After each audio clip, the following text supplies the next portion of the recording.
10th standard. Open your book, page number 102. Today our lesson name robot. Writer name Dr. Pradeep Mukhopadhyay Alak. ನಮ್ಮ life may be 30 years ಆದಮೇಲೆ ಹೆಂಗೆ ಇರುತ್ತೆ, ನಿಮ್ಮ ಲೈಫಲ್ಲಿ ಎಲ್ಲ machine ಬಂದೇ ಬರುತ್ತೆ. ಅದೇ ಬಗ್ಗೆ ಥಿಂಕ್ ಮಾಡಿಕೊಂಡು ಒಂದು ಸ್ಟೋರಿ ಇಲ್ಲಿ ನಮ್ಮದು ರೈಟರ್ ಬರೆದಿದ್ದು. ಇಲ್ಲಿ ಏನು ಹೇಳ್ತಾರೆ ನೋಡು, छात्र इस पाठ के द्वारा समझाया जाता है. ಇದು ಲೆಸನ್ ಯಾಕೆ ಕೊಟ್ಟಿದೆ? ಮಷಿನ್ ಕಭಿ ಮನುಷ್ಯ का स्थान नहीं ले सकता. ಮೆಷಿನ್ ಮನುಷ್ಯ ಪ್ಲೇಸಲ್ಲಿ ಅದು ಇರೋಕ್ಕೆ ಆಗಲ್ಲ. ಅದು ಮನುಷ್ಯ ಬೇರೆ, ಮಷಿನ್ ಬೇರೆ. ಮನುಷ್ಯ का महत्व कभी कम नहीं हो सकता. ಎಷ್ಟು ಮೆಷಿನ್ ಇರಲಿ ತರಲಿ, ಮನುಷ್ಯನೇ ಮನುಷ್ಯ. ಅದೇ ಬಗ್ಗೆ ಸ್ಟೋರಿ. वर्षों से सक्सेना परिवार में काम कर रहा था साधुराम. ತುಂಬ ವರ್ಷದಿಂದ ಸಾಧುರಾಮ್ ಸಕ್ಸೇನಾ ಫ್ಯಾಮಿಲಿಯಲ್ಲಿ ಕೆಲಸ ಮಾಡ್ತಾಯಿದ್ರು. ಸಾಧುರಾಮ್ ಅವ್ರದ್ದು ಕೆಲಸ ಮಾಡ್ತಾಯಿದ್ರು. ಇರೋದು ಹೆಸರು ಇದು ಸಕ್ಸೇನಾ. ಅವರು ದೊಡ್ಡವರು. ಅವ್ರ ಫ್ಯಾಮಿಲಿಯಲ್ಲಿ ಕೆಲಸ ಮಾಡೋದು ಸಾಧುರಾಮ್. ಅಚಾನಕ್ एक दिन चलती बस से गिरकर उसे खतरनाक चोट आ गई. ಸಡನ್ಲಿ ಒಂದಿನ ಏನಾಯಿತು, ಬಸ್ಸಿಂದ ಬಿದ್ದುಬಿಟ್ಟು ಅವ್ರದ್ದು ಏಟು ಬಿತ್ತಿದ್ದು. उसे अस्पताल में भर्ती कराना पड़ा. ಹಾಸ್ಪಿಟಲಲ್ಲಿ ಅಡ್ಮಿಷನ್ ಮಾಡಿದ್ರು. ಸಕ್ಸೇನಾ ಪರಿವಾರ ಬಡ था. ಇದು ಫ್ಯಾಮಿಲಿ ತುಂಬ ಜನದು ಇತ್ತು. ಬೇಟೆ ಬೇಟಿಯು, ಅದು ಮಗ ಮಗಳು, ನಾತಿ ಪೋತು, ಮೊಮ್ಮಗಳ ಮೊಮ್ಮಗಳು. से घर में हमेशा रौनक और चहल पहल बनी रहती. ತುಂಬ ಜನ ಇದೆ ಅಂದರೆ ತುಂಬ ಸೌಂಡ್ ಮಾಡ್ತಾಯಿದ್ರು, ಜನನೇ ತುಂಬ ಇತ್ತು. साधाराम के अस्पताल पहुंच जाने से सभी की तकलीफें बढ़ गई. ಮತ್ತೆ ಆ ಫ್ಯಾಮಿಲಿಯಲ್ಲಿ ಕೆಲಸ ಮಾಡ್ತಾಯಿದ್ರು ಸಾಧಾರಾಮ್. ಸಾಧಾರಾಮ್ ಇವಾಗ ಹಾಸ್ಪಿಟಲಲ್ಲಿ ಇದೆ. ಕೆಲಸ ಮಾಡೋಕ್ಕೆ ಕಷ್ಟ, ತುಂಬ ಪ್ರಾಬ್ಲಮ್ ಆಗ್ತಾಯಿದ್ರು. तकलीफ ಅಂದರೆ ಪ್ರಾಬ್ಲಮ್. धीरज सक्सेना में से परिवार वालों का ये दुख नहीं देखा गया. ಇವರೇ ದೊಡ್ಡವರು, ಕೆಲಸ ಮಾಡ್ತಾಯಿದ್ರು, ಇದು ಕಷ್ಟ ಆಗ್ತಾಯಿದೆ ಅಂತ ಅವ್ರಿಗೆ ಕಷ್ಟ ಆಗ್ತಾಯಿದ್ರು. ಫ್ಯಾಮಿಲಿಯಲ್ಲಿ ಎಲ್ಲರೂ ಕೆಲಸ ಮಾಡ್ತಿದ್ರು, साधाराम ಇಲ್ಲ.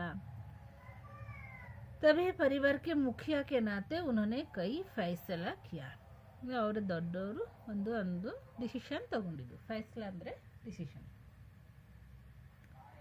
इस फैसले के तहत अगले रोज वे रोबोटोनिक्स कॉर्पोरेशन के कार्यालय जा पहुंचे. ಅಲ್ಲಿ ಒಂದು ಕಂಪನಿ ಇತ್ತು. ಅದು कंपनी ಹೆಸರು रोबोटोनिक्स कॉर्पोरेशन के कार्यालय जा पहुंचे. वर्ष 2030, इवाग 10 इयर्स आदमेले. नवंबर का महीना था. That one November month. दफ्तर मीन्स ऑफिस अभी खुला ही था. दे अबाग और ओपन ಮಾಡ್ತಾ ಇದ್ರು ऑफिस.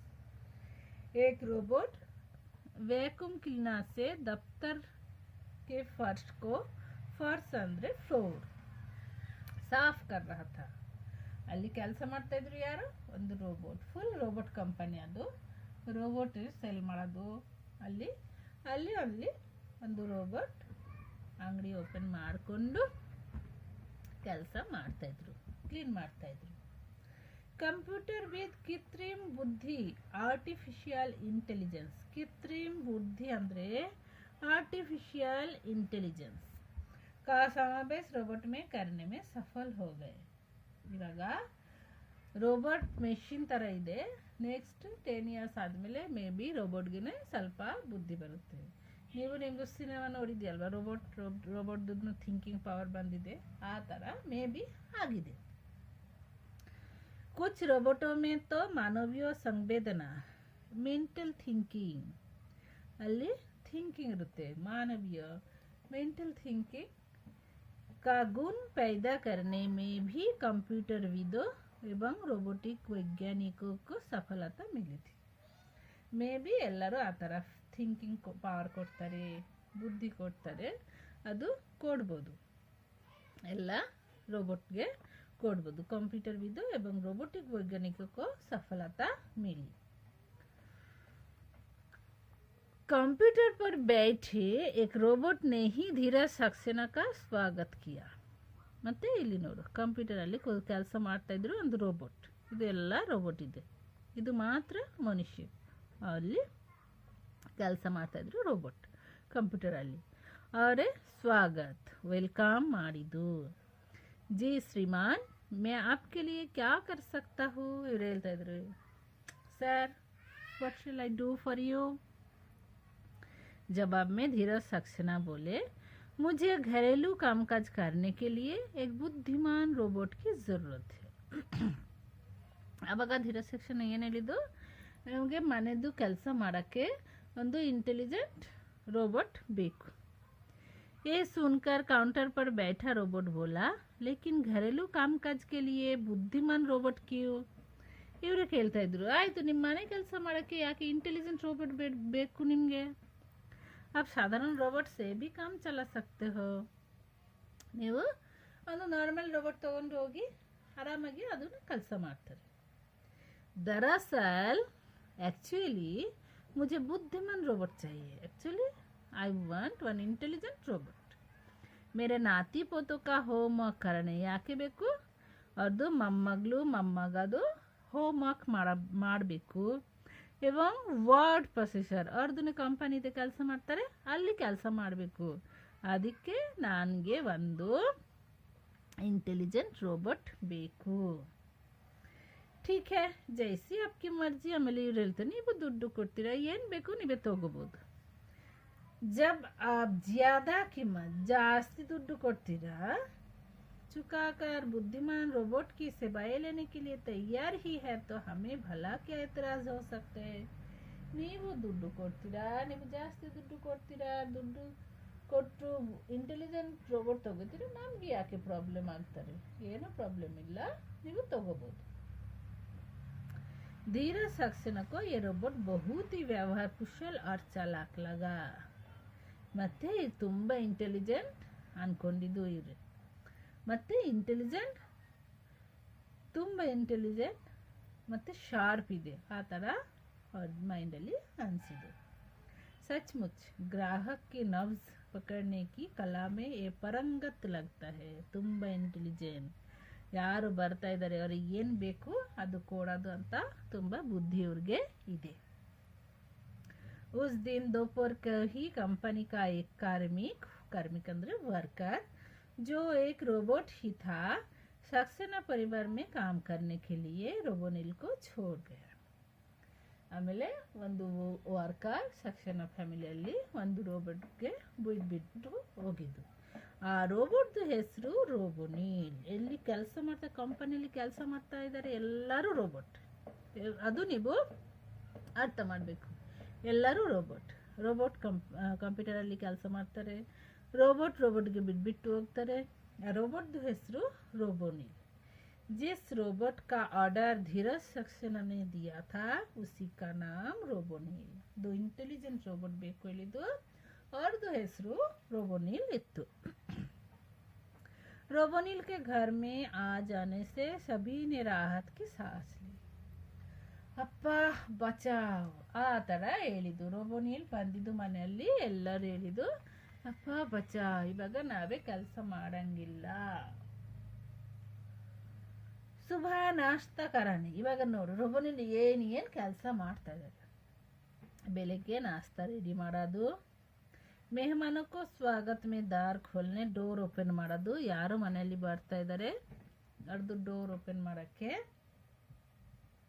घर के छोटो बच्चों को कहानियाँ सुनाने, बच्चों की होमवर्क में मदद करने तथा धीरज सक्सेना के वर्ड प्रोसेसर पर काम करने के अलावा शाम को वो परिवार के पालतू कुत्ते शेरू को घुमाने का काम भी पूरी मुस्तैदी के साथ करने लगा था. ಮತ್ತೆ ಚಿಕ್ಕ ಚಿಕ್ಕ ಮಗಳು ಎಲ್ಲ ಇತ್ತು. ಅವ್ರದ್ದು ಹೋಮ್ವರ್ಕ್, ಅವ್ರಿಗೆ ಸ್ಟೋರಿ ಎಲ್ಲದು, ಮತ್ತು ಅವ್ರದ್ದು ಮಾಡಾದ್ಮೇಲೆ ಧೀರಜ್ ಸಕ್ಸೇನಾದು ಕೆಲಸ ಮಾಡ್ತಾಯಿದ್ರು. ಅವ್ರದ್ದು ಬೋರ್ಡ್ ಪ್ರೊಸೆಸರಲ್ಲಿ ಕೆಲಸ ಮಾಡೋದು. ಅದು ಬಿಟ್ಟು ಈವ್ನಿಂಗ್ ಟೈಮಲ್ಲಿ ಅವ್ರ ಮನೆಯಲ್ಲಿ ಒಂದು ನಾಯಿ ಇತ್ತು. ಆ ನಾಯಿ ಅದು ಹೆಸರು ಶೇರು. ಅವ್ರಿಗೇ ಸಾಯಂಕಾಲ ಅವ್ರ ಜೊತೆ ಕರ್ಕೊಂಡು ಆಚೆ ಕಡೆ ಹೋಗ್ತಾಯಿದ್ರು ರೋಮಿಂಗ್ ಮಾಡೋಕ್ಕೆ. ಅದು ಕೆಲಸನೇ ರೋಬೋನಿಲ್ ಮಾಡ್ತಾಯಿದ್ರು. रोबोनिल रोज शाम को शेरू को टहलाने के लिए ले जाता था। Roaming outing. ऐसे में एक दिन उसकी मुलाकात रोबोदीप से हो गई। ಬೇರೆ ಒಂದು ರೋಬೋಟ್ ಹೆಸರು ರೋಬೋದೀಪ್. ಒಂದಿನ ಅವರೇ ರೋಬೋದೀಪ್ಗೆ ನೋಡಿದ್ರು.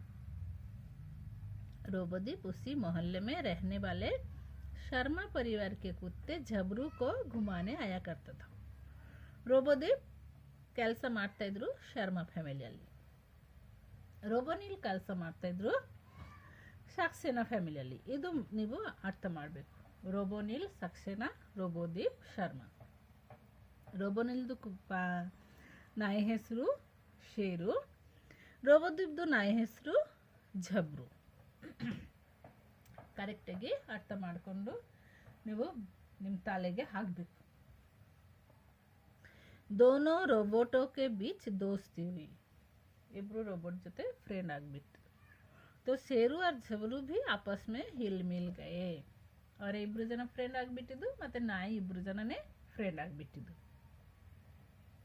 रोबोनिल की तरह रोबोदीप भी एक बुद्धिमान रोबोट थे.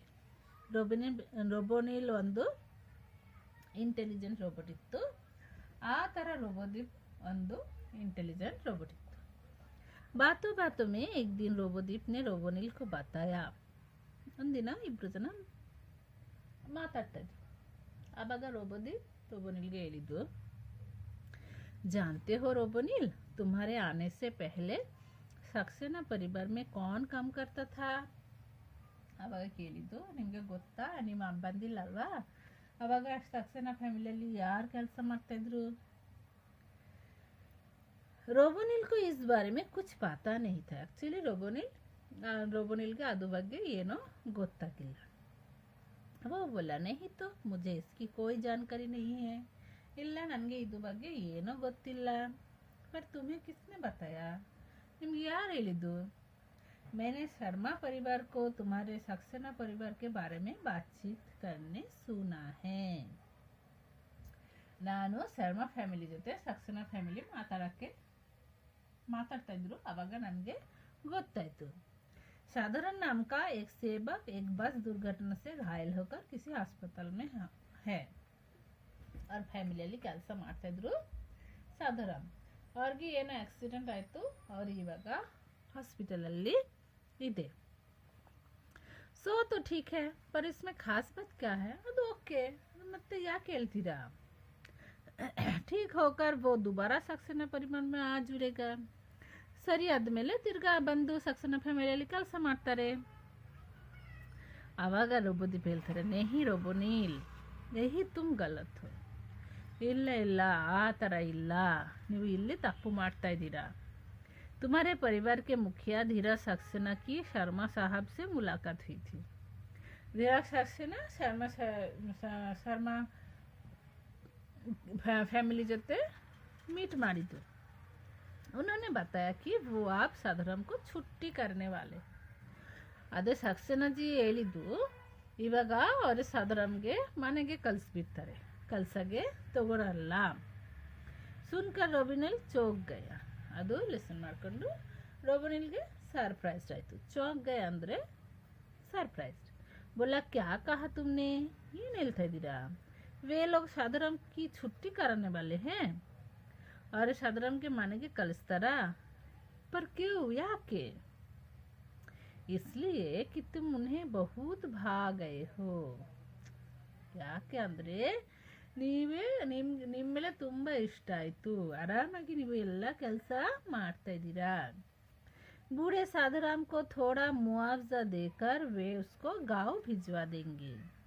ಸಾಧಾರಣದ್ದು ಏಜ್ ಆಗಿದೆ, ಅಷ್ಟೊಂದು ನಿಮ್ಮ ಥರ ಅಷ್ಟೊಂದು ಕೆಲಸ ಮಾಡೋಕ್ಕೆ ಆಗಲ್ಲ, ಅದಕ್ಕೆ ಸ್ವಲ್ಪ ದುಡ್ಡು ಕೊಟ್ಬಿಟ್ಟು ಅವ್ರ ವಿಲೇಜಲ್ಲಿ ಕಳಿಸ್ಬಿಡ್ತಾರೆ.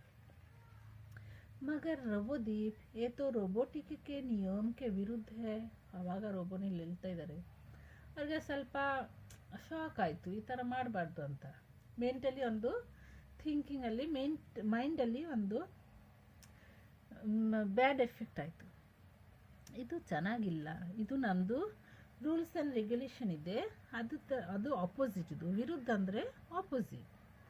रोबोटिक के नियम, they have also some rules and regulation, and that regulation this is opposite. कोई रोबोट किसी इंसान को कैसे नुकसान पहुंचा सकता है? ಯಾರು ರೋಬೋಟಿಂದ ಯಾವುದು ಮನುಷ್ಯಗೆ ಪ್ರಾಬ್ಲಮ್ ಆಗಬಾರ್ದು. ಅದೇ ಥರ ಒಂದು ರೂಲ್ಸ್ ಆ್ಯಂಡ್ ರೆಗ್ಯುಲೇಷನ್ ಅದು रोबोटिक कंपनिಯಲ್ಲಿ ಇದೆ. ये तो साधारण के पेट पर लात मारना हुआ. पेट पर लात मारना ಅಂದ್ರೆ ಅದು ಕೆಲಸ ಏನಿದು ಅದು ಬಿಟ್ಟು ಅದು ಊಟಗೆ ಕಷ್ಟ ಆಗೋದು, ಫ್ಯಾಮಿಲಿ ಲೈಫ್ ಲೀಡ್ ಮಾಡೋಕ್ಕೆ ಕಷ್ಟ ಆಗೋದು. नहीं हमें कुछ और करना होगा. ನಾವು ಏನೋ ಮಾಡ್ಬೋದು, ಆ ಥರ ಆಗಬಾರ್ದು. रोबोनिल की बात सुनकर रोबोदीप बोला, वैज्ञानिक एवं विज्ञान लेखक आइजैक आसिमोव के रोबोटिक के नियम के खिलाफ तो ये है ही कि कोई रोबोट किसी इंसान का नुकसान का कारण बने. साथ साथ मानवीय नजरिए से भी ये गलत है कि हमारे कारण किसी भी इंसान की नौकरी को खतरा पहुंचे. ಅದು ರೂಲ್ಸ್ ಆ್ಯಂಡ್ ರೆಗ್ಯುಲೇಷನ್, ರೋಬೋಟಿಕ್ ಕಂಪನಿದು ರೂಲ್ಸ್ ಆ್ಯಂಡ್ ರೆಗ್ಯುಲೇಷನ್ ಏನಿದೆ, ರೋಬೋಟ್ಗಿಂದ ಯಾವುದು ಮನುಷ್ಯಗೆ ಪ್ರಾಬ್ಲಮ್ ಆಗಬಾರ್ದು, ಮತ್ತು ರೋಬೋಟ್ಗಿಂತ ಯಾವುದು ಮನುಷ್ಯದು ಜಾಬಿಂದ ಅವ್ರಿಗೆ ಆಚೆ ಕಡೆ ಕಳಿಸ್ಬಾರ್ದು. दोनों के बीच कुछ गुप्त मंत्रणा हुई. ಆಮೇಲೆ ಇಬ್ಬರು ಜನ ಏನೋ ಮಾತಾಡಿದ್ರು. फिर दोनों अपने अपने पालतू कुत्तों के साथ अपने मालिक के घर लौट गए.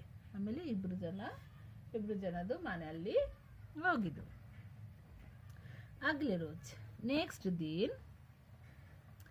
अगले रोज नेक्स्ट डे रोबोनिल और रोबोदीप रोबोटिक्स कॉर्पोरेशन के दफ्तर में हाजिर हुए. ಅದು ಆಫೀಸಲ್ಲಿ ಅದು ಹೋಗಿ ಇಬ್ರು ಜನ ಹೋಗಿದ್ರು. ಕಂಪನಿ ಕೆ ಮಾಲೀಕ್, ಅದು ಕಂಪನಿದು ಮಾಲೀಕ್ದು ಹೆಸರು ರೋಬೋಜಿತ್. ಫಸ್ಟ್ ಇದು ಲಿಸನ್ ಮಾಡೋ.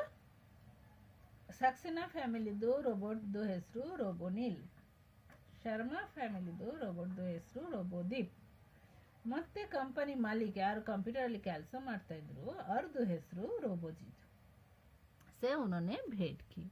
ಇಬ್ರು ಜನ ಅವ್ರ ಜೊತೆ ಮಾತಾಡಿದ್ರು. ಸಾರಿ ಬಾತೆ ವಿಸ್ತಾರ ಸೆ ಸಮझाई. ಆಮೇಲೆ ಫುಲ್ ಮಾತಾಡಿದ್ರು. ಫಿರ್ ಅವ್ರ ಜೊತೆ ಅದ್ರ ಬಗ್ಗೆ ಮಾತಾಡಿದ್ರು.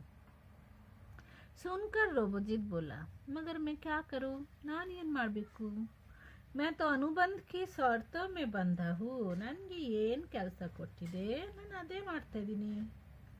ಅದು ಕಂಡೀಷನಲ್ಲಿ, ಶರ್ತ್ ಅಂದರೆ ಕಂಡೀಷನ್, ಅದು ಕಂಡೀಷನ್ ನಾನು ಫಾಲೋ ಮಾಡ್ತಾ ಇದ್ದೀನಿ. व्यापार में अगर मैं नियम को देखने लगूँ तो कर लिया मैंने धंधा. ಬಿಸ್ನೆಸ್ ಮಾಡಬೇಕಂದ್ರೆ ನನ್ನ ಮೈಂಡ್ ನೋಡ್ತಾ ಇದ್ದೀನಿ ಅಂದರೆ ನಮ್ಮದು ಬಿಸ್ನೆಸ್ ಮಾಡೋಕ್ಕೆ ಆಗಲ್ಲ. मैं तुम लोगों की कोई मदद नहीं कर सकता. ನಾನು ನಿಮಗೆ ಏನೋ ಹೆಲ್ಪ್ ಮಾಡೋಂಗಿಲ್ಲ, ಏನೋ ಹೆಲ್ಪ್ ಮಾಡೋಕ್ಕೆ ಆಗಲ್ಲ.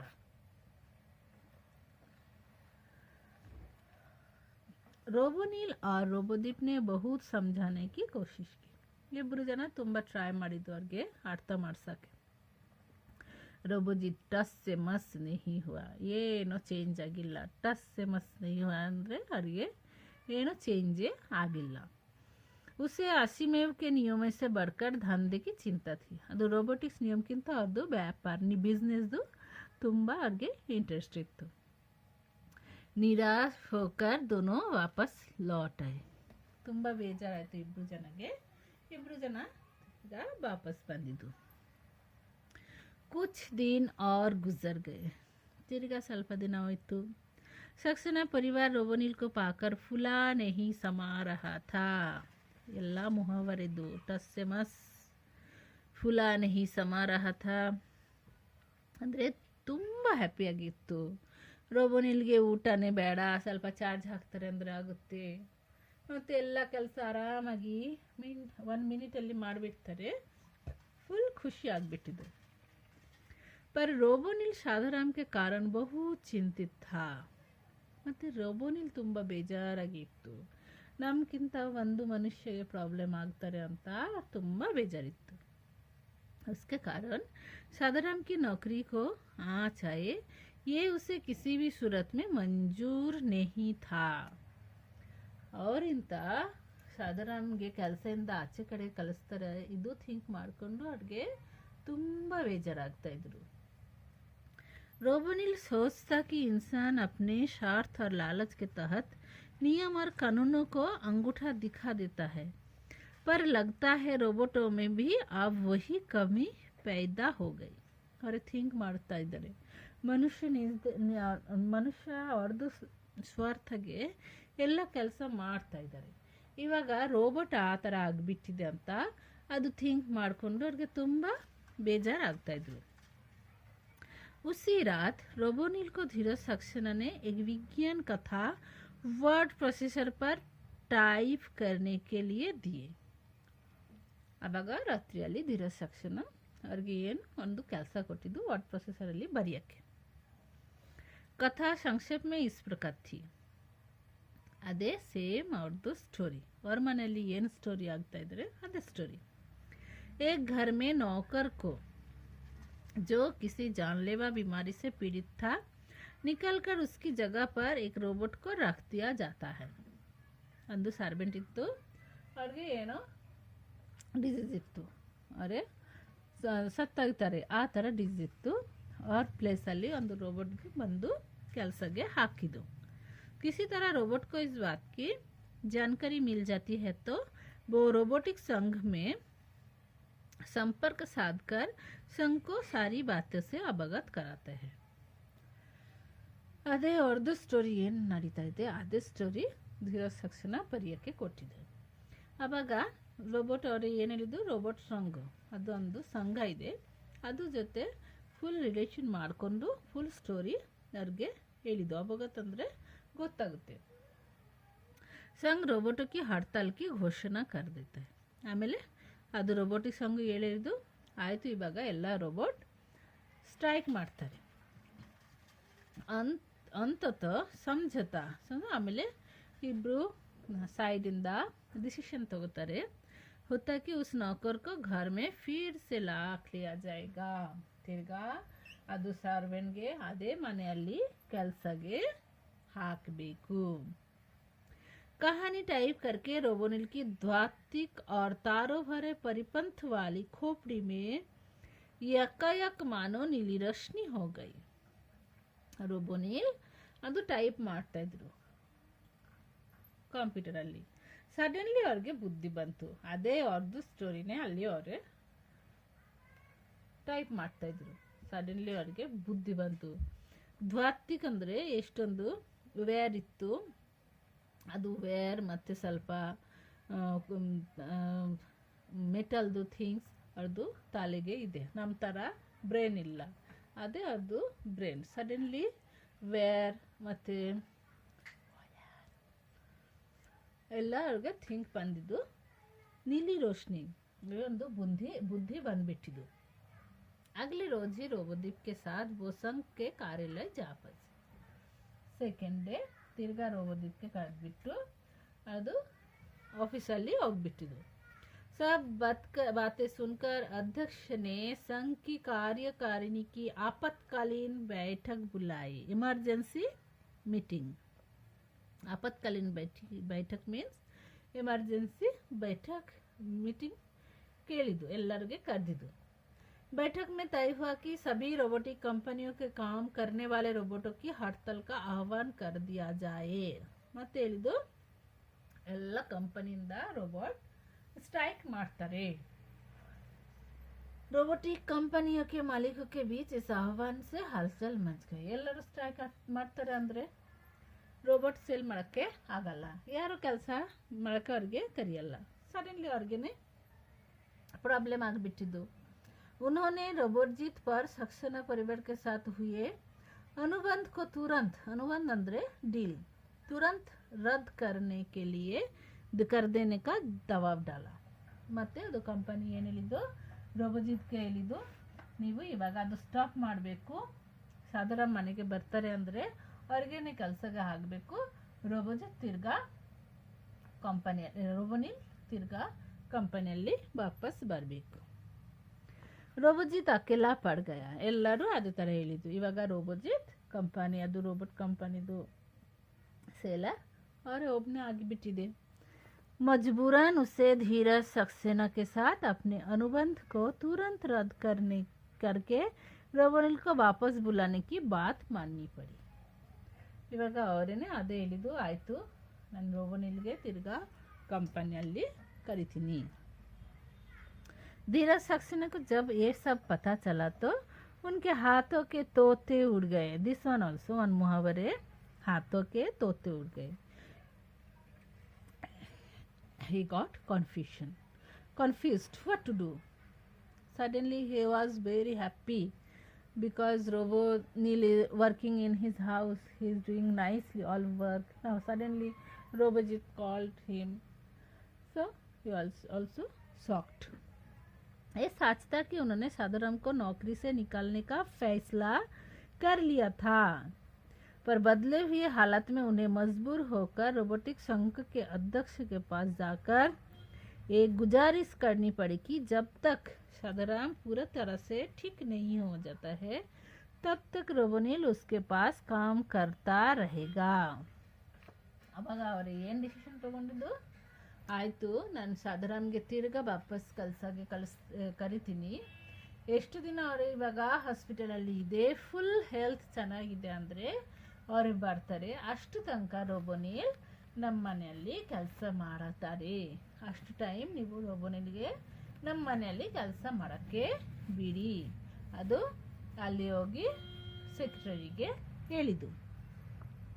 साधुराम के ठीक होते ही वो उसे दोबारा काम पर रख लेंगे. साधुराम तिर्गा वापस ಕೆಲಸಕ್ಕೆ ಬರ್ತಾರೆ. ಸಂಘ को ये बात मानने में कोई आपत्ति नहीं थी. ಅದು ಸಂಘದಲ್ಲಿ ಏನೋ ಪ್ರಾಬ್ಲಮ್ ಇರಲಿಲ್ಲ. ಆಯಿತು, ಆ ಥರ ಮಾಡ್ಬೋದು. ಶಾಮ್ ಕೋ ರೋಬೋನಿಲ್ और ರೋಬೋದೀಪ್ ಮಿಲೆ. ತಿರ್ಗಾ ಇಬ್ಬರು ಜನ ಎರಡು ಡಾಗ್ ಕರ್ಕೊಂಡು ತಿರ್ಗಾ ಪಾರ್ಕಲ್ಲಿ ಕೂತ್ಕೊಂಡು ಮಾತಾಡ್ತಾಯಿದ್ರು. ರೋಬೋದೀಪ್ बोला, मुझे खुशी है कि हमारे कारण किसी इंसान का नुकसान नहीं झेलना होगा. ಅದೇ ರೋಬೋದೀಪ್ ಹೇಳ್ತಾ ಇದ್ರು, ನಮಗೆ ಇವಾಗ ತುಂಬ ಖುಷಿ ಆಗ್ತಾ ಇದೆ, ನಮಗಿಂತ ಯಾರಿಗೇನೆ ಏನೋ ಕಷ್ಟ ಬಂದಿಲ್ಲ.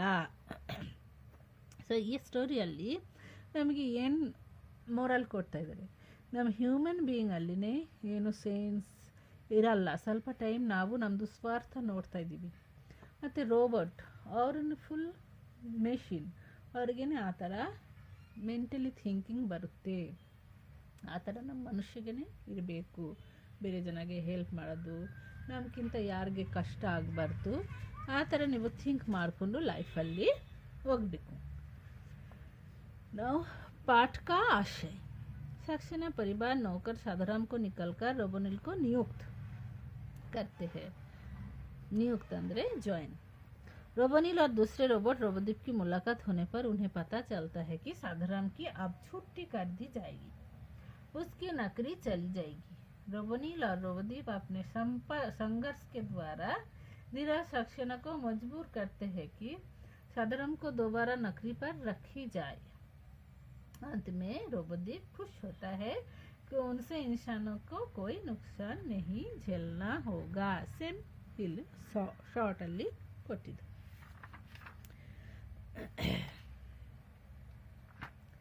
So now what is your work? You should read this lesson at least 5 times. I gave some hard words. You practice this one 5 times and nicely you read and understand this meaning.